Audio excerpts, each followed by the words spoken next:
अस्सलाम वालेकुम, मैंने आपको आपके दोस्त आपके भाई तिया बेजाज का सलाम है। आज की वीडियो बड़ी क्लियर बाबांगे दो होल स्ट्रेट फॉरवर्ड अगेन उन लोगों को एड्रेस कर रहा हूँ जिन्होंने अपनी प्रॉपर्टियाँ बेचनी हैं। ठीक है, पहले मैं बार हाँ कह रहा हूँ, देखें प्रॉपर्टी बेचने का टाइम नहीं है, मत बेचें, पड़ी रहे, मत बेचें मत बेचें मत बेचें। एक तो रेट अच्छे नहीं लग रहे, रेट बहुत कम मिल रहे हैं, ऊपर से ये कि जितने जितने की प्रॉपर्टी एक्चुअल बनने में लगती है उससे कम की ऑफर आती है।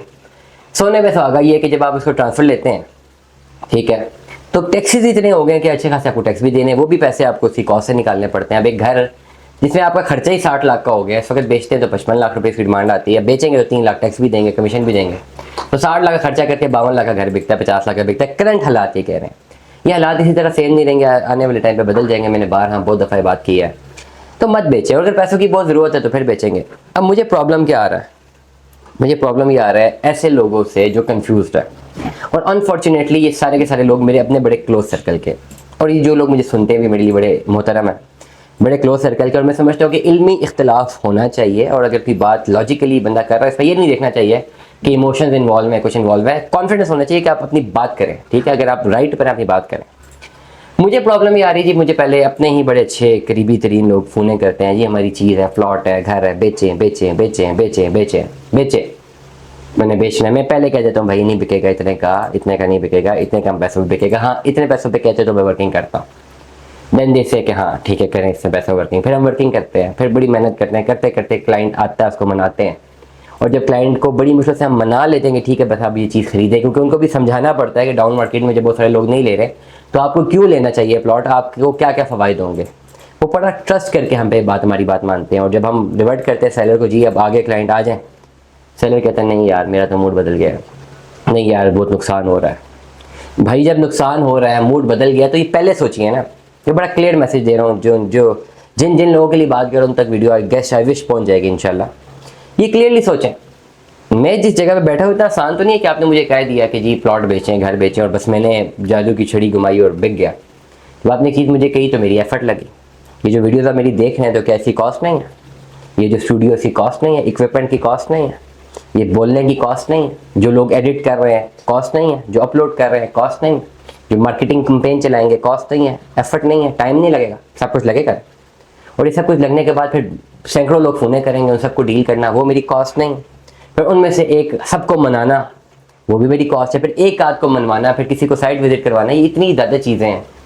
तो क्या इतना ही आसान है कि आपने खाली फ़ोन करके कह दिया, एक ऑर्डर दे दिया हमें और हम आपके लिए लगे रहे, और जब आपका काम हमने कन्वर्ट कर दिया, क्लियर कर दिया, देन आपका एक हल्का सा मैसेज आ गया कि नहीं जी मैंने तो भी नहीं बेचना। तो हाउ अनएथिकल, हाउ इमोरल, और कितना एक मिसलीडिंग या मिसकमिटमेंट की कितनी एक पीक है ये। जब ऐसी चीज़ें मेरे साथ तो बहुत केसेस है, उन सबको मैं तो अपनी लिस्ट में डाल देता हूँ ओवरऑल ऐसी लिस्ट में जिनको मैंने दोबारा एंटरटेन नहीं करना, दोबारा वो बेशक जितने मर्जी आ जाए।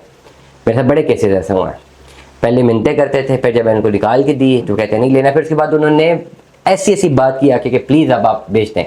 मेरे पास क्लाइंट होता भी था तो मैं कहता था नहीं, क्योंकि मुझे पता था मैंने दोबारा अगर इनके साथ किया तो इन्होंने फिर मुकर जाना। जो एक दफ़ा कमिटमेंट से मुकर जाए वो कभी भी कमिटमेंट पूरा नहीं होता था। तो इसलिए अब तमाम तर लोग जिन्होंने चीज़ें बेचनी है ना, अब ना बेचें, नहीं ज़रूरत बेचने की। मैं नहीं चाहता कि आप इस डाउन मार्केट में अपनी चीज़ें बेचें, मैं नहीं चाहता। लेकिन अगर आप बेच रहे हैं, if you want to sell it, अगर आप बेचना चाहते हैं ज़रूर बेचें, बट एक डिसीजन लेना, फिर उस पर खड़े हो जाए।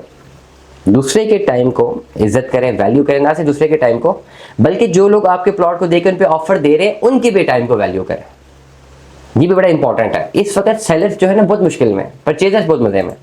परचेजर एक फ़ोन करता है मार्केट में मुझे प्लॉट चाहिए, 100 लोगों से फ़ोन करते हैं भाई हमसे ले लो, उसके हर नखरे उठाते हैं, सारे लोग वेले बैठे हुए। इस वक्त परचेजर जो है ना वो सुकून में।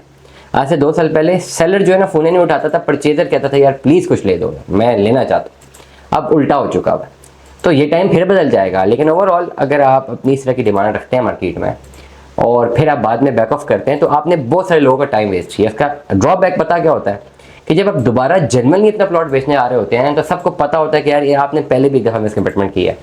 फिर हर बंदे की कोशिश होती है कि ना बेचा जाए, और अगर कोई बेचे भी तो आपको उसको प्रॉपरली पर्टिकुलर अमाउंट में ज़रूर पनिश करता है। कहता ठीक है पहले एक चीज़ जो है ओवरऑल मैं 20 लाख की बेच रहा था इनकी, लेटर सपोज, और इन्होंने नखरा किया, अब इनको बहुत ज़रूरत है, मैं 15 से ऊपर इनको दूंगा नहीं पैसे, भले मैं 25 की बेच दूँ भाई। ये रियलिटीज़ है, ये होगा। इसलिए जो बेचने वाले हैं ज़रा सोच समझ के अपना डिसीजन लें। सोच समझ के लेते हैं, देन एग्री करें, देन फॉरवर्ड करें। अदरवाइज अगर नहीं आपके पास कोई और ऑप्शन आती हैं, डेफिनेटली कंटिन्यू करें, कोई प्रॉब्लम नहीं है। लेकिन एटलीस्ट अपने टाइम का, दूसरे के टाइम का वैल्यू करें, दूसरे के टाइम को वैल्यू करें। दुआ में याद रखिएगा, अपना बहुत सारा ख्याल रखिएगा। स्टे ट्यून में। अल्लाह हाफ़िज़।